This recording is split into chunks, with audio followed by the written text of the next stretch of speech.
안녕하세요. 뉴스반장입니다.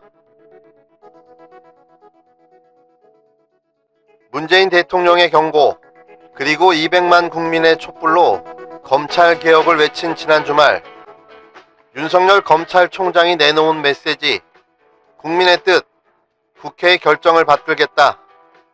이게 뭐죠? 뭐 하는 겁니까? 대통령이세요? 대통령 출마하시나요? 국민들이 선출한 선출직 공무원도 아니고 임명직 공무원이 대체 무슨 근거로 국민과 국회의 뜻을 받들겠다고 말하는 거죠? 이분 정신세계가 참 궁금합니다. 이 정도로 현실감 떨어지는 아나무인 불도저 검사였단 말인가요? 상명 하복을 그렇게 중시하는 검찰 조직의 수장이 상급자인 법무부 장관, 국무총리, 대통령도 무시하는 작태에 언행불일치의 전형을 보여주고 있는데요. 윤석열 총장님, 당신의 직속 상급자는 대통령입니다. 대통령의 뜻을 받드시면 됩니다. 국민의 뜻이요? 국회의 뜻이라고요? 정신 좀 챙겨주시기 바랍니다. 이런 상황에서 윤석열 검찰총장은 조국 장관 일가족 수사를 계속 강행하겠다고 밝혔는데요. 이번 주에는 조국 장관 부인 정경심 교수의 소환조사도 예정되어 있다고 합니다. 또 한편에서는 조국 장관 딸 기소도 준비 중인 걸로 감지됐는데요.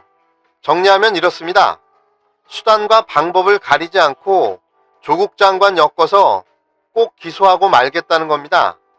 지난 8월 29일 김어준의 뉴스공장에 출연한 유시민 노무현 재단 이사장의 예언이 현실이 되고 말았습니다. 동생이라든가 이런 사람들이 조국 사태와는 무관하게 별건 수사를 통해서 이거 아니 압수수색에서 조국 수사를 하느라고 하다 보니 범죄 혐의가 나와서 묻을 수가 없었다. 이렇게 해서 별건 수사로 해서 그 사람들 가족들을 입건하는 포토라인 세우고 이렇게 되면 이게 뭐냐 하면 스릴러에서 악당들이 주인공을 제압을 못할 때 가장 흔히 쓰는 수법이 가족을 인질로 잡는 거잖아요. 그러니까 조국 너 뭐 좋아 너가 죄가 있는지 없는지 우리 잘 모르겠어. 그러나 지금 여론이 이렇잖아. 그러니까 이쯤에서 너가 안 물러나면 가족이 다쳐. 이 사인을 준 거라고 저는 봐요. 이게 맥락인데 그래서 이게 저질 스릴러로 지금 국면 전환이 이루어지고 있는 거죠. 검찰의 가족 인질극이 본격화된 건데요. 딸은 기소 안 할 테니 표창장 위조를 인정해라. 이런 개수작인 겁니다. 여기에 모든 방법을 총동원해서 조국 장관까지 연결시켜서 기소하겠다는 겁니다. 이런 윤석열 총장의 행태는 한마디로 너희들은 지져라. 나는 내 갈 길 간다. 아니, 나는 끝까지 간다. 마이웨이 하겠다는 겁니다. 제동장치가 고장난 칼잡이 윤석열. 이제 방법이 하나밖에 남지 않았습니다. 감찰반 수사 개시와 지시 불이행에 의한 파면. 제가 너무 나갔나요? 통제 없이 휘둘러대는 망나니 칼을 더 놔둬서는 안 될 듯합니다. 대통령의 결단이 필요한 시점입니다. 고려대 로스쿨 김기찬 교수는 조국 법무부 장관이 윤석열을 지휘 감독하는 것이 이해 충돌인 것과 마찬가지로 윤석열이 조국 법무부 장관 수사를 진행하는 것도 이해 충돌이라는 글을 페이스북에 올렸는데요. 조국 장관 수사는 정부 조직법에 따라서 국무총리가 지휘 감독해야 한다는 겁니다.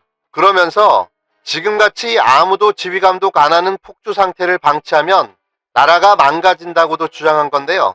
검찰청법과 정부 조직법에 따른 국무총리의 지휘 감독에 윤석열이 불복하고 항명하면 즉각 징계하고 해임해야 한다고도 밝혔습니다. 하고 학교에 복직원을 내고 그러고 나서 법무부 장관으로 지명이 된다고 한다. 이 말이 나왔을 때부터 언론 보도가 시작이 됐죠.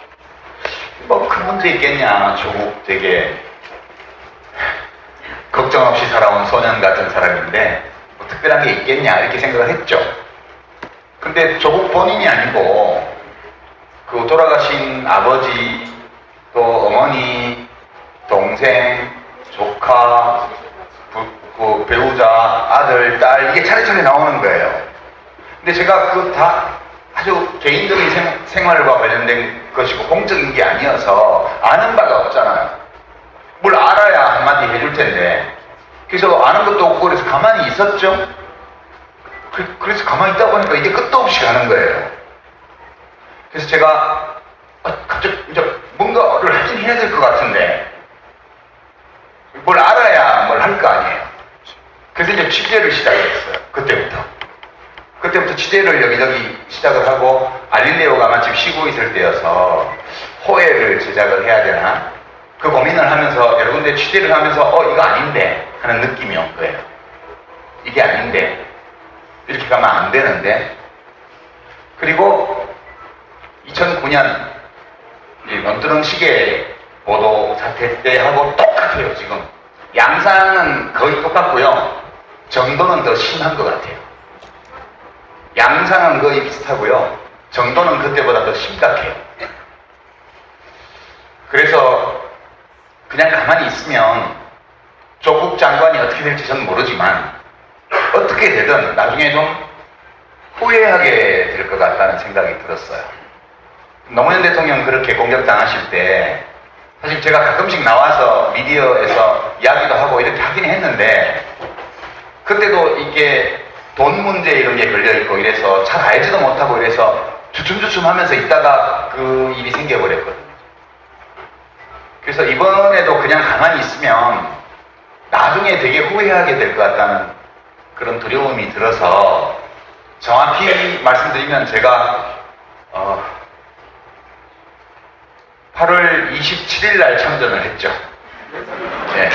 지난 28일 유시민 노무현재단 이사장이 창원 강연에서 한 말입니다.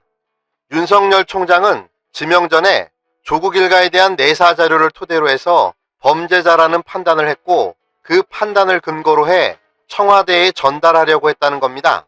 법무부 장관을 통해서가 아니고 다른 사람을 통해서 전달하려고 했다는 거죠. 그러면서 그런 행동을 한 적이 없으면 윤 총장이 저를 고발하면 된다라고 말했는데요. 언론이 유 작가의 이 말을 가볍게 듣고 말았습니다. 강연에서 가장 중요하게 뽑았어야 하는 내용이었는데요. 유 작가가 말하려고 했던 것은 윤석열은 정치검사이다라는 사실입니다. 윤석열 입장에서는 매우 민감한 부분이며 그래서 유 작가가 고발을 감수운운한 거죠. 검찰총장이 청와대에 보고할 것이 있으면 장관을 통해서 해야 합니다. 그게 정상입니다. 그런데 윤석열은 내사 자료를 가지고 비정상적인 라인을 통해 청와대에 접촉을 하려 했던 겁니다. 이른바 검찰, 청와대 비선 라인을 구축하려 한 거죠.